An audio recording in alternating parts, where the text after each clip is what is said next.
Have you ever watched someone's dignity crushed beneath another man's boots? Have you ever seen freedom itself turned into a crime? In the heart of the colonies, where the soil bleeds and hope trembles, the British rule like gods among the starving.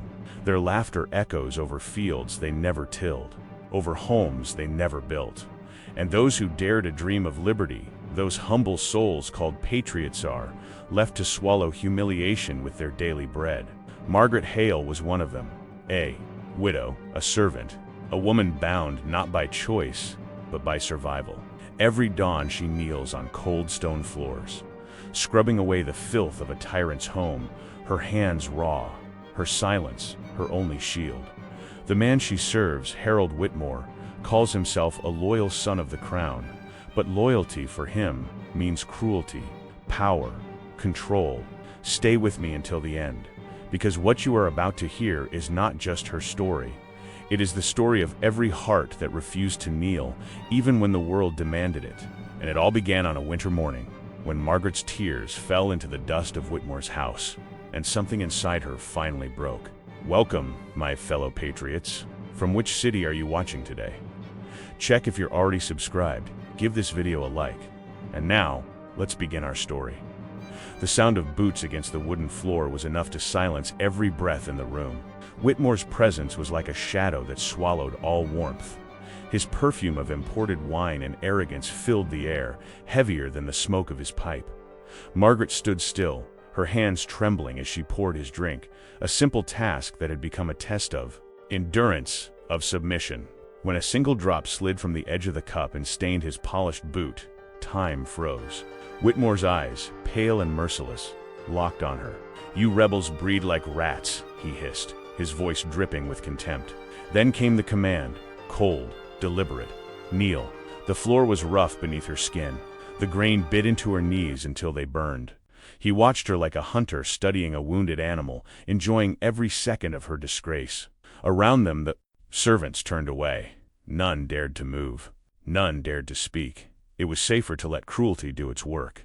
In that silence, humiliation became a ritual. Every insult was a lash across her soul. Every order, a reminder that freedom was a dream reserved for others. She thought of her husband Thomas, who had died under the crown's fire, fighting for that dream. They said he was a fool, a traitor, a peasant who mistook rebellion for glory. But Margaret remembered his last words: "Liberty begins in the heart." Now, on her knees, those words became a curse. What heart was left in her? What liberty could survive such degradation? Yet somewhere beneath the ache, something stirred, faint, but alive. That night, as Whitmore's laughter echoed from the upper floor, she washed the blood from her legs in the basin behind the kitchen. The moonlight touched the water, turning it red like the flag that once flew over her village before the soldiers came. A memory, a wound that refused to heal. Outside, the town slept under British rule, its people bound by fear, their dignity buried beneath taxes and threats. The old men spoke of rebellion in whispers. The young ones had already been sent to dig trenches or die in them. And women like Margaret carried the weight of their silence, their pain unseen but eternal. Each morning she returned to the house, greeted by Whitmore's sneer. He mocked her accent, her clothes, her empty stomach. He took pleasure in reminding her that she was alone, that her husband's sacrifice had changed nothing. A widow of a rebel, he called her. A slave pretending to be a lady. But in his cruelty he revealed something he did not intend, the fear behind his scorn, the fear of a people who refused to break completely. Margaret began to see it. The tremor in his hand when the word rebellion was whispered, the nervous glance at the militia patrols in the hills. The crown was strong, but it was trembling, and he knew it. One evening, as she polished the silverware for another of his lavish feasts, she overheard two officers speaking in the next room. Their words were sharp and careless. "They're gathering weapons near the river," one said. "Farmers, mostly. Fools dreaming of independence." The other laughed. "There'll be ashes before spring." Margaret's heart thudded in her chest. Farmers, patriots, her husband's brothers in arms. She clutched the cloth so tightly it tore in her hand. For the first time, the fear that had chained her began to twist into something else. Not yet courage, but its beginning. That night, When she returned to her small room, she opened the chest that had remained untouched since Thomas's death. Inside lay his old militia coat, worn and faded. She ran her fingers over the fabric, feeling the threadbare edges and the scent of smoke still trapped within. Beneath it, she found a letter, one she had never dared to read. Her hand shook as she unfolded it. The words were faint, written in haste. "If liberty should fall, let it rise again through the hearts we leave behind." Tears blurred her vision. The letter fell to the floor. Outside, a storm began to rise, rattling the windows as if the earth itself could feel her awakening. For the first time, Margaret looked at her reflection in the cracked mirror and did not see a servant. She saw a spark, a survivor, a woman on the edge of transformation. And though she did not yet know how or when, something within her whispered the time of silence was ending. Comment. I stand with the Patriots. The morning light crept through the shutters of Whitmore's chamber, painting long, cold lines across the floor. Margaret entered quietly, her hand steady but her heart uneasy. Cleaning his private quarters was always a punishment disguised as duty. It was where his arrogance lived, among velvet drapes, imported cigars, and ledgers inked with other men's misery. She moved carefully, her rag sweeping over the desk where his papers lay in neat, deceitful order. Then her fingers brushed against something different, a wooden box, half buried beneath the ledgers, sealed with dust and the faint scent of wax. She hesitated. A servant had no right to touch it, but the voice that once whispered obedience inside her was growing weaker by the day. She lifted the box. It was heavier than it looked. The lock gave way easily beneath the pressure of her trembling hand. Inside, a bundle of letters, sealed with red wax, the mark of France. Her breath caught. The handwriting was elegant, foreign, and deliberate. She opened one. The words struck like a blade through the dark. The next shipment of crown gold will depart under the usual pretense. Your share awaits upon delivery. Her eyes widened. Each letter revealed the same sin. Whitmore, the self-proclaimed loyalist, was selling the Empire's gold to French smugglers in secret. A traitor hiding behind the mask of devotion. A thief feeding on the very power that enslaved her people. The irony tasted bitter and sweet all at once. Margaret pressed the letters to her chest, her pulse racing. She could hear Whitmore's laughter echoing from the garden below, that cruel, hollow sound she had endured for years. And now she knew the truth. The man who mocked patriots for treason was the most corrupt of them all. A strange calm filled her. For the first time she held power, not in her hands, but in knowledge, the kind that could destroy him. Yet she also knew the danger. If caught, she would vanish like so many others. Her unborn child would never see light. Still, she could not unsee what she had found.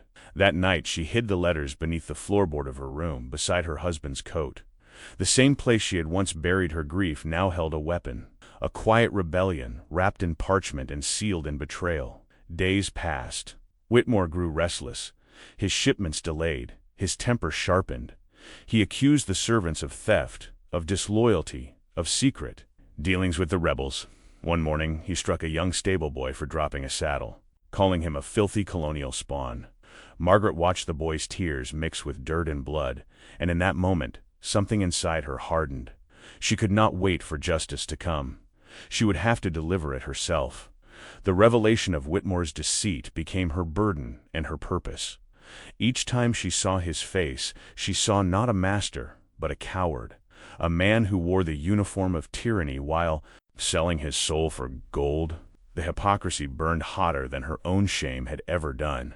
And yet, beneath the fury, there was fear. She was only one woman, a widow without protection, carrying a child in a world that showed no mercy. Her hands shook at night as she traced the outline of the hidden box beneath the floor. It was a key, one that could unlock either her salvation or her grave. One evening, while Whitmore dined with the officers, their laughter rising like thunder through the hall, Margaret stood by the window, staring into the darkness beyond the fields. Somewhere out there, men still fought for liberty with rifles made from farm tools and prayers made from grief. She wondered if any of them would believe her story, if they would see in her not just a servant, but a messenger, a woman who had walked through degradation and come out bearing proof of corruption. The storm clouds gathered again, thick and low. She felt the weight of a decision forming, silent, but unstoppable. Whether through sacrifice or cunning, she would find a way to expose him. Because in a land strangled by tyranny, even one whisper of truth could become a roar. Her journey was no longer one of survival. It had become one of purpose. And deep within her, a quiet voice, her husband's voice, seemed to echo once more. Liberty begins in the heart, but it is born through action. Outside, lightning cracked over the horizon, illuminating the path she could no longer ignore.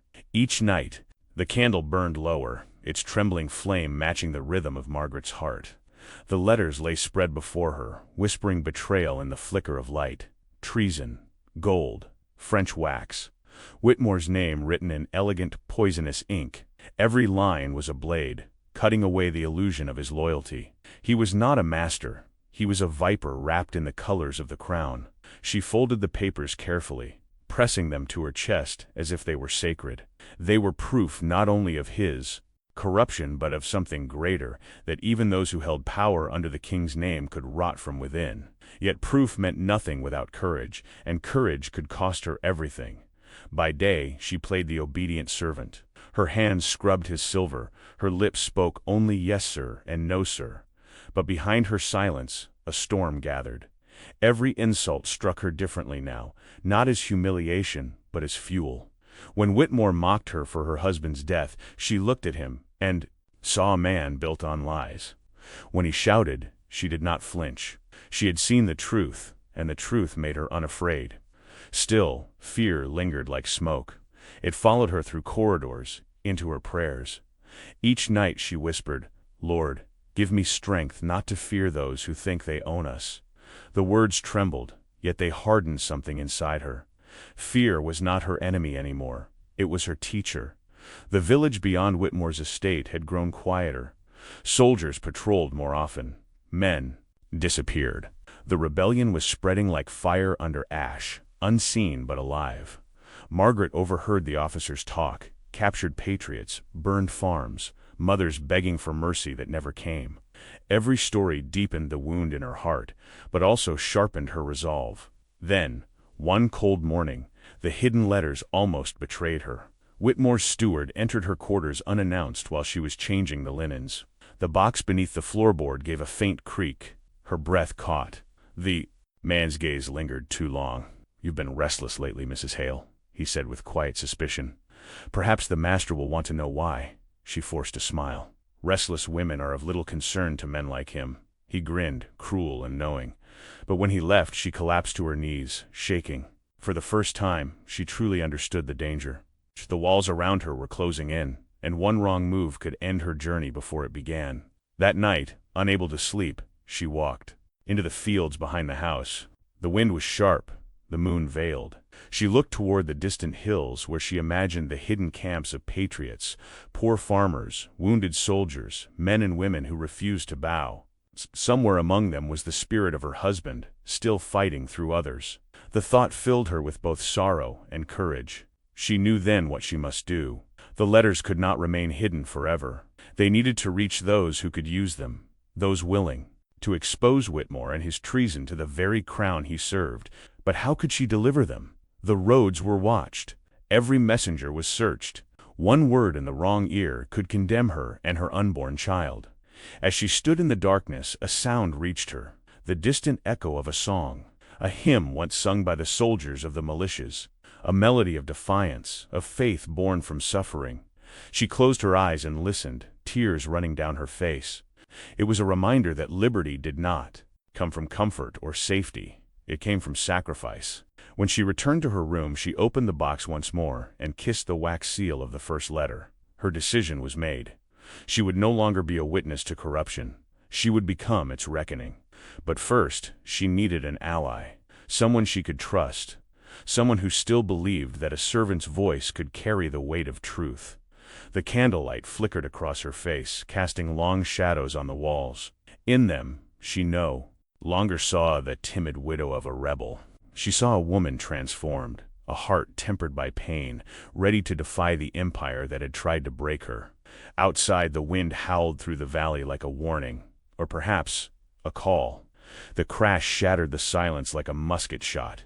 The armor fell in pieces across the polished floor. its hollow echo clanging through the halls like a funeral bell. Margaret froze, her breath caught in her throat. The fragments of Whitmore's pride lay scattered at her feet, the prized relic of his lineage, now nothing but twisted metal and dust. His footsteps came fast, heavy, and full of fury. When he appeared in the doorway, his face was red with rage, veins bulging at his temples. "What have you done?" he snarled, his voice trembling with that cruel mixture of anger and entitlement. Margaret tried to speak, but the words caught in her throat. It slipped, sir." The first blow came like lightning. His hand struck her face, the force sending her stumbling against the table. Pain burned through her cheek, but worse was the humiliation, the degradation of being treated like less than human. Her knees shook, her eyes blurred, but she didn't fall. Then he saw her hand instinctively protect her swollen belly. Something dark crossed his expression, not mercy, but hatred sharpened into cruelty. "You carry a rebel's bastard?" he roared. His fist drove into her stomach. A cry tore from her lips. The pain was searing, ancient, primal. She collapsed to the floor, clutching her abdomen, the taste of iron filling her mouth. The room spun. The silverware glimmered above her like distant stars. Whitmore stood over her, chest heaving, drunk on his own violence. "You people breed treachery," he spat. "Even your unborn are traitors." He turned and stormed out, leaving her broken among the ruins of his pride. The minutes crawled. Her hands trembled as she pressed against the ache, whispering the same prayer over and over. "Lord, give me strength, not to fear them, not to break." She did not know if her child still lived. All she knew was that something inside her had changed forever. When she finally rose, blood still on her lips, she looked at the shattered armor, once a symbol of his family's nobility, and realized its fall had not been an accident. It was prophecy. The mighty would crumble. The cruel would face the justice of the humble. That night she didn't light her candle. She sat in the dark, her body trembling, her soul burning. She thought of her husband, of his death, of the endless years of silence. She thought of the other women, beaten, widowed, enslaved by fear, and she understood that her suffering was not hers alone. It was the burden of a nation chained by tyranny. Outside, thunder rolled. The wind howled through the valley like the voice of the dead, calling her to rise. The letters beneath the floor seemed to whisper from the shadows. Now. She took them in her hands and pressed them to her heart. The pain in her body became something else, a weapon forged in endurance. The fear that once paralyzed her now gave way to purpose. Her journey was no longer one of survival, but of vengeance, of justice cloaked in faith. The dawn found her standing by the window, the bruises on her face glowing faintly beneath the pale light. In the distance the horizon burned red. Smoke from the hills, the militia was moving. The rebellion was no longer a whisper. It was a storm. Margaret tightened her shawl and looked toward the east. The time for silence had ended. The tyrant would fall by his own corruption, and she, the servant, the widow, the mother, would be the hand that delivered his ruin. Her tears fell softly, not of sorrow, but of resolve. For the first time, her pain felt holy. Right, the flame of freedom lives in me. The night was cold and merciless. The pain in her body pulsed like a heartbeat of vengeance, each throb reminding her of the life she carried, fragile, defiant, still alive. Margaret wrapped her shawl tight and stepped into the storm. The house behind her loomed like a tomb of tyranny. In her trembling hand she carried the letters, the poison Whitmore had written with his own pride. They were no longer secrets. They were justice waiting to breathe. Rain lashed her face as she crossed the muddy fields. Each step burned, but she did not falter. The darkness swallowed her, yet she felt no fear. Fear had lived in her long enough. Tonight it was gone. Her heart was fire, her breath a prayer of revolt. The village slept beneath the crown's shadow. British soldiers snored in the tavern, their muskets stacked by the door. The church stood silent, its steeple pointing toward heaven like a plea unanswered. Margaret moved like a ghost through the streets, unseen, unbroken. She entered the church first. The sacred stillness welcomed her, the same walls that had once echoed her cries for deliverance. She laid the letters on the altar, pressing them flat with hands that shook not from weakness but resolve. Then she took one and nailed it to the wooden door outside. The hammer's sound cracked through the night like a declaration. One strike for her husband, another for her unborn child. another for every nameless soul crushed under English boots. Then she went to the tavern. The stench of ale and arrogance seeped from within. She nailed another letter to the outer wall, right where the soldiers gathered each dawn to drink and boast. The wax seal gleamed under the torchlight, the red mark of France, the mark of betrayal. When she stepped back, her reflection trembled in the puddles at her feet. She did not see a servant anymore. She saw a patriot. By dawn, the rain had stopped. The first light revealed the truth for all to see. The villagers gathered, drawn by curiosity, by rumor, by something they couldn't yet name. Whispers rose. Then came gasps, then shouts. The king's own collector, a thief, selling the crown's gold to the French. The word spread faster than fire. Men who had bowed to Whitmore now spat his name with disgust. Women whispered prayers of thanks. Even the soldiers looked uneasy, their loyalty cracking beneath the weight of scandal. Whitmore burst from his house, his face pale as ash. He tore the letters from the walls, shouting that it was lies, treason, the work of rebels. But the crowd no longer listened. The truth had been spoken, and truth, once freed, cannot be chained again. Margaret stood at the edge of the square, hidden beneath her hood, watching the scene unfold. For the first time she felt the air shift, not just around her but across the whole village. The people's silence had broken. Dignity, long buried, had begun to rise. Yet victory brought no peace. Her heart trembled with dread. She knew the British would not let such a humiliation pass unanswered. Whitmore would search for the one who exposed him, and when he found her, mercy would not follow. But there was no regret. She had chosen her path. The journey to liberty was written in pain, and she was ready to walk it to the end. As the crowd roared, she turned and slipped into the forest beyond the road. Each step away from the village felt heavier, but also freer. She was leaving behind her old life, the servant, the widow, the shadow. Ahead lay danger, perhaps death, but also redemption. The rebellion had found its voice through her hands. And even if her body fell, her act would echo, proof that even the smallest spark could set an empire ablaze. The wind rose through the trees, carrying with it the sound of distant drums. The war for independence was coming, and the world would soon remember the name of Margaret Hale, the woman who nailed truth to the doors of the powerful. By the time the sun reached its height, the village was no longer its own. The rhythmic march of boots shook the ground. Redcoats filled the streets, their bayonets gleaming like the teeth of a beast. At their head rode Major Benedict Rowe, tall, severe, the embodiment of the crown's authority. His expression was carved from ice, his uniform immaculate, his eyes cold and searching. Behind him, Whitmore trailed like a ghost, his once proud face now gray with fear. The soldiers surrounded his house. Orders were shouted, furniture overturned, desks split open, drawers ripped apart. The sound of splintering wood mingled with the whispers of the townsfolk who gathered at a distance, their gazes hungry for justice but trembling with dread. No one dared to speak loudly. In British-ruled lands, even truth had to whisper. Rowe entered Whitmore's study, where the scent of ink and arrogance still lingered. "Bring me the ledgers," he commanded. His men obeyed, carrying out the documents Margaret had once scrubbed dust from. He flipped through the pages, each one a trail of greed and deceit. Then came the sealed letters, the same French wax that had burned beneath Margaret's candlelight. Silence fell as Rowe read, his jaw tightened. The betrayal of gold and allegiance spilled across the paper. His voice broke the stillness. "These are authentic. The signatures are real."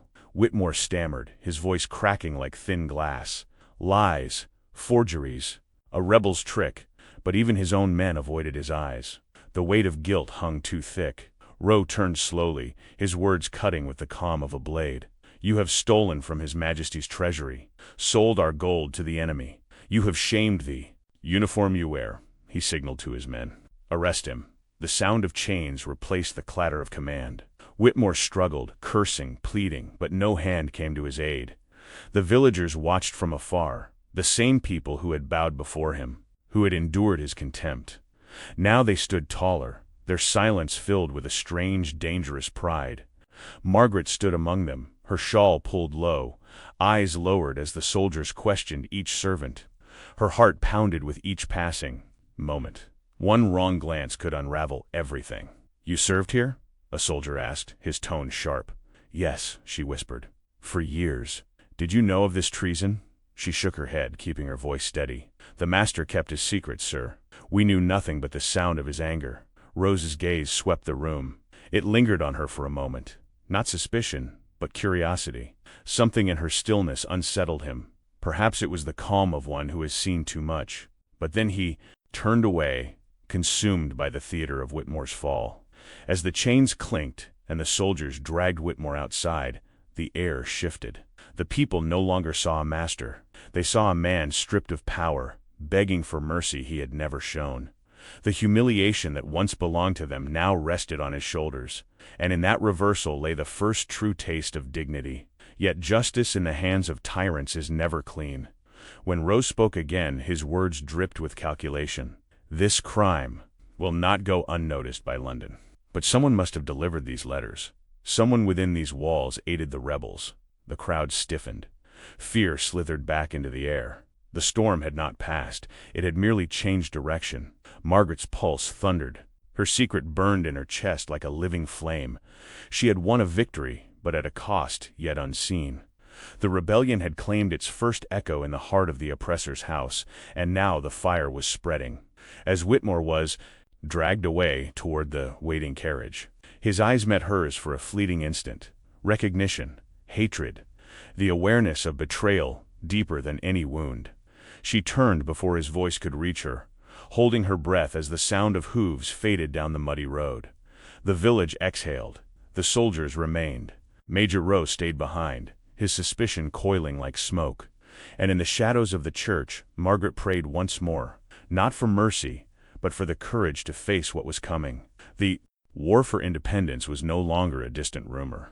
It had begun here, in secrecy and blood, carried by a widow who dared to defy her chains. The morning air was thick with anticipation. The square, once the stage of humiliation for the poor, had become a theater of reckoning. The same cobblestones that had known the cries of debtors and the crack of Whitmore's whip now waited for the sound of his fall. People gathered in silence, faces pale beneath the gray sky. No one spoke his name with respect anymore. The man who had called himself master was now the condemned. Margaret stood hidden at the edge of the crowd, her shawl pulled close, the hood shadowing her bruised face. Her body still ached from his blows, but she felt no pain now, only the tremor of justice at last reaching its mark. The soldiers dragged him through the mud, his wrists bound, his clothes torn. The red of his coat had faded into the color of dried blood.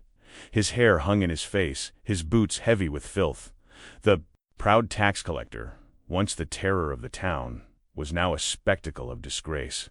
The townsfolk, who once lowered their heads when he passed, now spat in his path. Some hurled curses, others stones. Thief, traitor, servant of greed. Their voices rose like a storm, each insult a repayment for years of oppression. Whitmore tried to shout back, but his voice was weak, drowned by the fury he had sown. His eyes darted among the faces, seeking pity, perhaps, or recognition, but found none.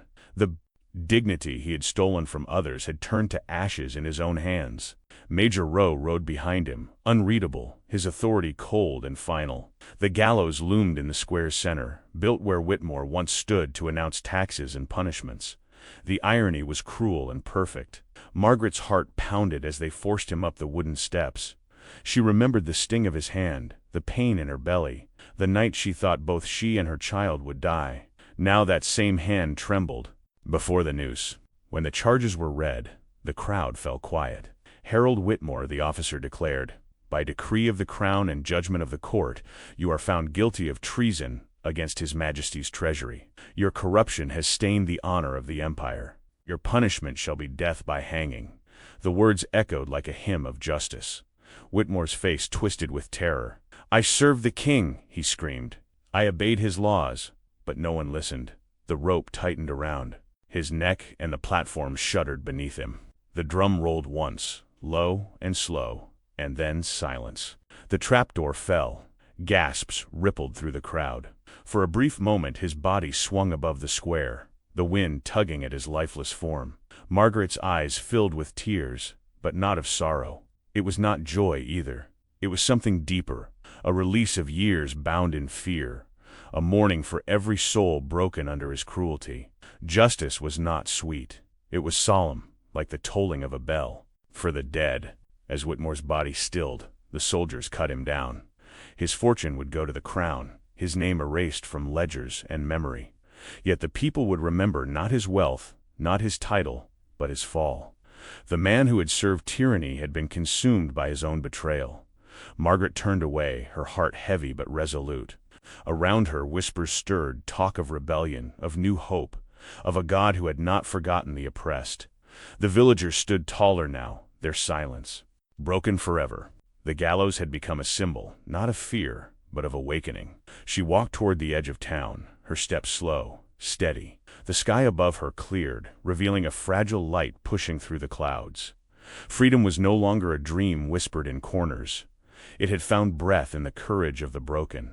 Yet deep down, she knew this was only the beginning. The crown would seek vengeance. The fire of liberty had been lit, and fire always demands a price. As she passed the fields, she placed a hand over her belly. The child stirred faintly within her, a reminder that life still dared to grow amid ruin. "You will be born free," she whispered, "even if I am not." Behind her, the bell tolled once more. A man was dead, but an idea had risen in his place.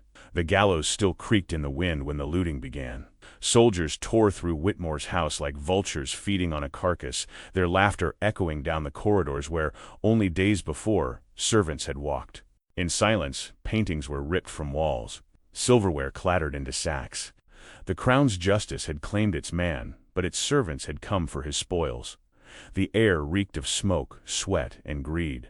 Margaret moved through the chaos like a shadow. No one noticed her. She was a ghost among thieves, another forgotten face in the ruins of a tyrant's empire. The great hall, once polished and proud, now lay in ruin. The floor was stained with wine, the curtains torn to rags. A soldier overturned Whitmore's desk, shouting, "Find the French gold! It must be here somewhere!" His words made her heart twist. She knew the truth. The gold had already been swallowed by the same corruption that now devoured the estate.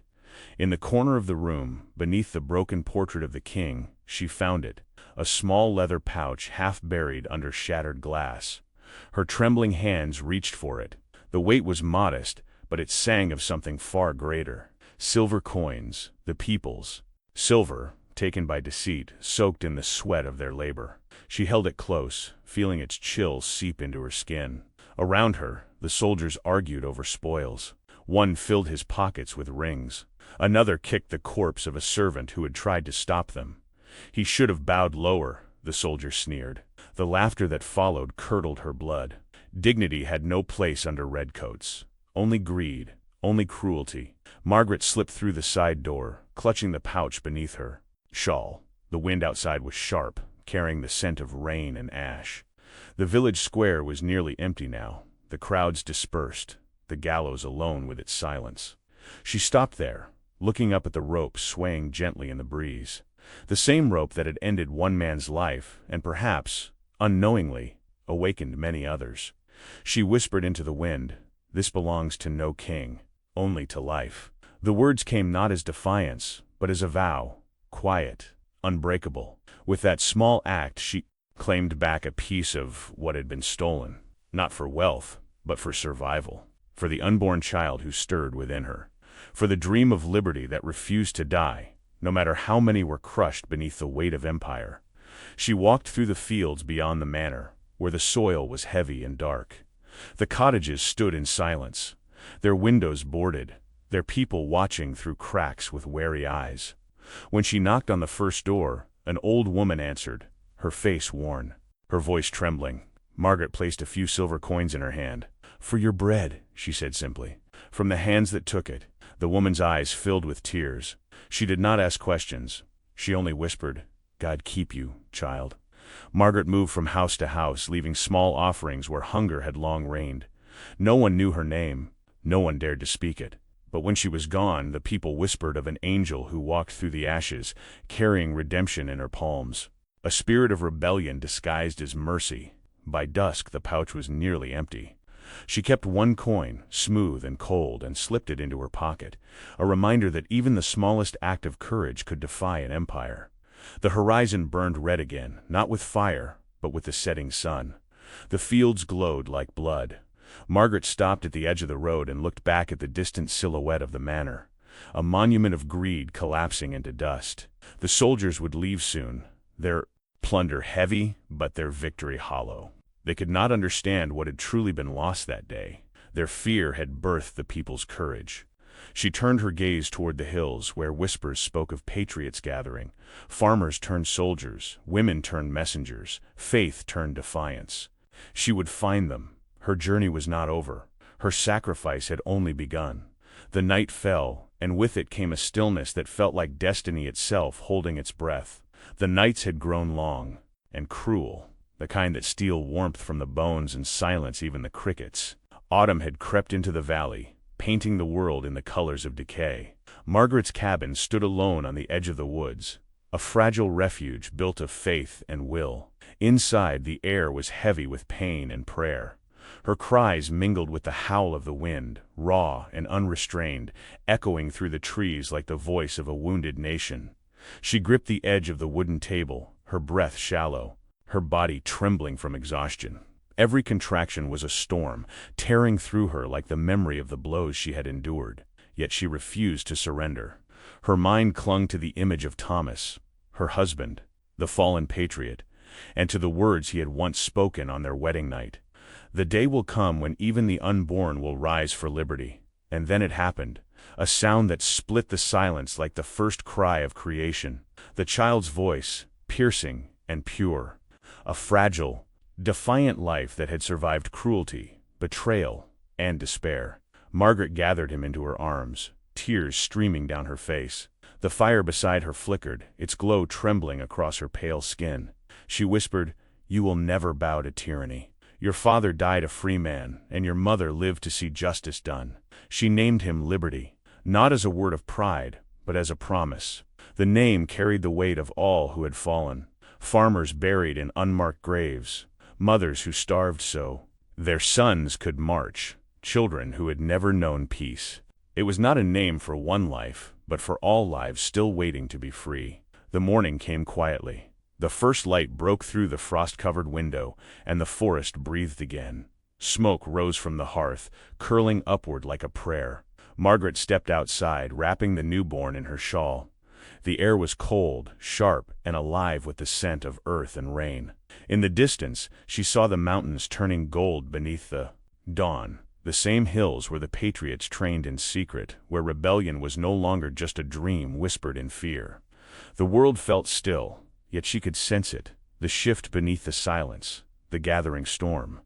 Rumors had begun to spread through the colonies, of soldiers turning against their masters, of farmers rising with muskets, of towns whispering the widow's name. The woman who defied the crown, the one who exposed corruption and survived the hand of tyranny. Her act had become legend, passed from campfire to campfire, from tavern to church. She heard the whispers, too, carried on the wind that swept through the valley, voices of strangers who spoke her story as though it belonged to all of them, and perhaps it did. The tale of a servant who rose from humiliation to strike at her oppressor was no longer her burden alone. It had become the spark for countless others. As liberty slept against her chest, Margaret looked toward the horizon where smoke rose faintly. A village burning, perhaps, or a signal from men preparing to fight. Her eyes filled with a mixture of sorrow and pride. She knew the rebellion would not end soon. Blood would still be spilled, innocence would still be taken. But something irreversible had begun. The chains that bound the colonies were cracking, link by link, heart by heart. A hawk soared overhead, its cry cutting through the cold air. Margaret lifted her gaze, her body frail but her spirit unbroken. She whispered, "He will grow in a land of his own. He will know dignity. He will never kneel." Her voice trembled, not with fear, but with conviction. The journey of suffering had led her here, to a new beginning born from ashes. The wind picked up, carrying distant sounds, the echo of drums, the clash of metal, the rise of men who had decided they would no longer live as subjects but as patriots. And though her cabin was small, though her hands were weak, Margaret Hale felt part of something vast and holy, the birth of a nation struggling to breathe its first breath of independence. The years passed and the world changed its colors. The red banners that once marked oppression began to fade, replaced by something greater, something born from suffering, from courage, from the silent defiance of hearts that refused to yield. The story of the widow who defied the crown became more than memory. It became a symbol whispered across valleys and rivers, a fire carried in the voices of the free. Margaret Hale did not seek glory. She sought dignity, for her husband, for her child, for all who had been crushed beneath arrogance and greed. Her life had been carved by loss, yet from that loss, a new strength rose. She had seen tyranny fall not by swords alone, but by the quiet power of conviction.